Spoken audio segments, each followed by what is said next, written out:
Apulia हिता जो असे जागता, धन्य माता पिता तयाचिया. तुकोबाराय म्हणतात, जो मनुष्य आपल्या खऱ्या आत्महितासाठी नेहमी जागृत असतो तो खरोखर काय धन्य आहे.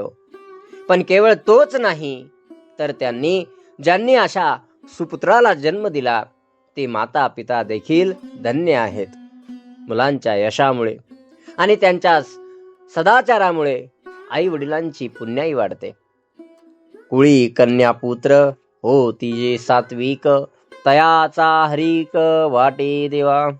ज्या घराण्यामध्ये कन्या किंवा पुत्र सात्विक जन्माला येतात त्यांचा हरिक आनंद जो आहे तो साक्षात देवालाही होतो.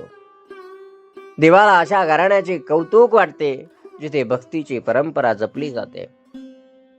गीता भागवत करीती श्रवण आणि चिंतन विठोबाचे.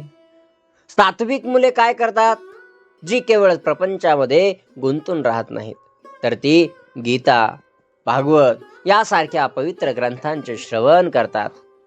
यासोबतच त्यांचे चिंतन आणि मुखात नेहमी विठ्ठलाचे नाव असते.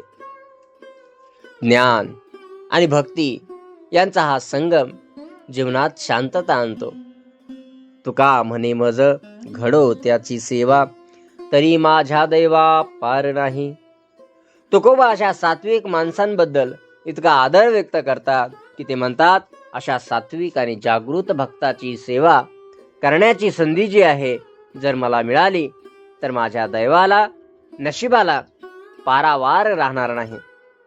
संतांना देखील भक्तांची सेवा करण्यात आनंद वाटतो बरं का.